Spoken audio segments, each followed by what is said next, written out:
Si investigas el tema de liderazgo, verás que ciertas características surgen una y otra vez. Algunas de las principales características del liderazgo incluyen construir, nutrir y mantener relaciones. La formación de equipos también es importante.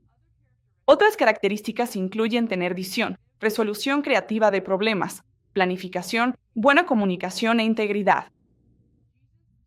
Jesús mostró todas estas cualidades.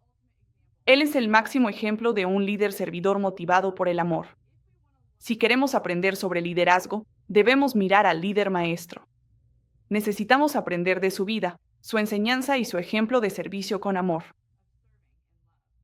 Jesús enseñó y sanó a multitudes de personas.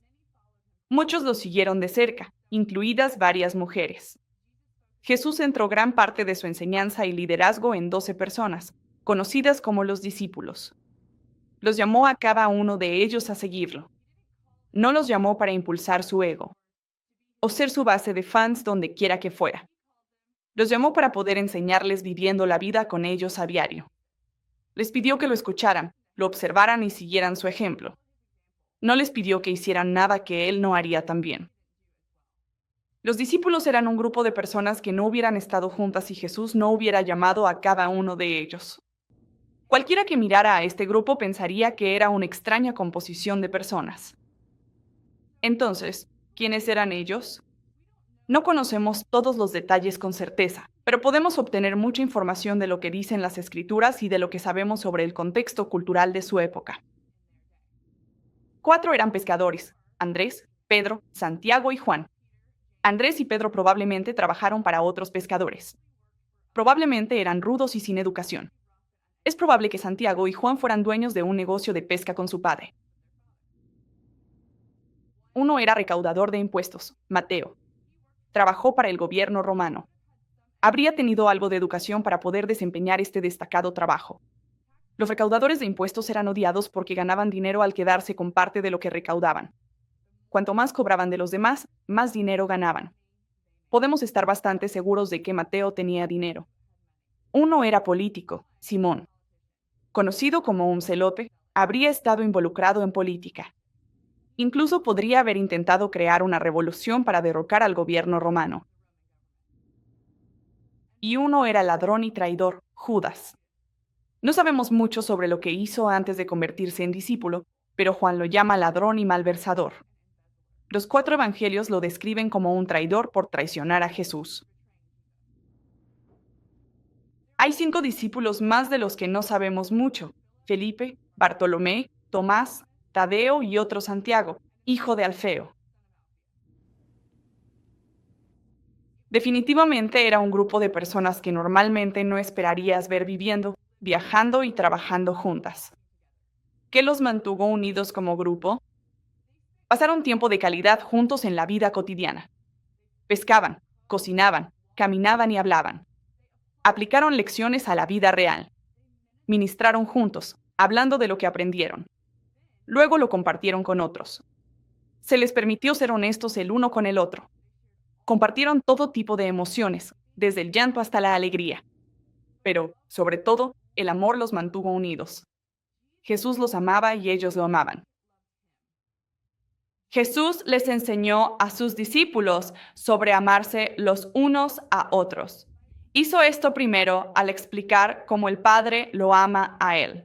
Luego explicando cómo ama a sus discípulos. Luego se refirió a cómo sus discípulos deberían amarlo. Luego, finalmente, cómo deben amarse sus discípulos unos a otros. Leamos Juan 15, 9-17. Así como el Padre me ha amado a mí, también yo los he amado a ustedes. Permanezcan en mi amor. Si obedecen mis mandamientos, permanecerán en mi amor, así como yo he obedecido los mandamientos de mi Padre y permanezco en su amor. Les he dicho esto para que tengan mi alegría y así su alegría sea completa. Y este es mi mandamiento, que se amen los unos a los otros, como yo los he amado. Nadie tiene amor más grande que el dar la vida por sus amigos. Ustedes son mis amigos si hacen lo que yo les mando.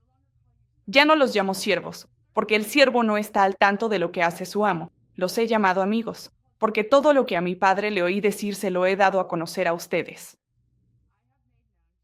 No me escogieron ustedes a mí, sino que yo los escogí a ustedes y los comisioné para que vayan y den fruto, un fruto que perdure. Así el Padre les dará todo lo que le pidan en mi nombre.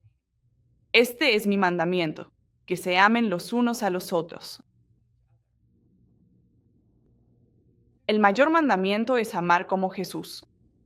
Al seguir a Jesús, necesitamos amar como Él. Al guiar a otros, necesitamos amar como Él. En Mateo, Jesús les da a sus discípulos un ejemplo práctico de cómo es este tipo de liderazgo amoroso. Volvamos a Mateo capítulo 20, versículos 25 al 28. Jesús los llamó a los discípulos y dijo: Como ustedes saben, los gobernantes de las naciones oprimen al pueblo y los altos oficiales abusan de su autoridad. Pero entre ustedes no debe ser así. Al contrario, el que quiera hacerse grande entre ustedes deberá ser su servidor, y el que quiera ser el primero deberá ser esclavo de los demás. Así como el Hijo del Hombre no vino para que le sirvan, sino para servir y para dar su vida en rescate por muchos. Jesús explicó que el verdadero liderazgo en el reino de Dios es el liderazgo de servicio. El primero se convierte en el último. El mayor se convierte en el menor. Amar y liderar como Jesús requiere una elección deliberada.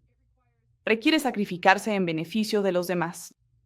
La grandeza está determinada por el servicio, no por el ejercicio del poder y la autoridad sobre los demás. Y el liderazgo de servicio amoroso invita a todos, desde pescadores hasta recaudadores de impuestos, a ser incluidos.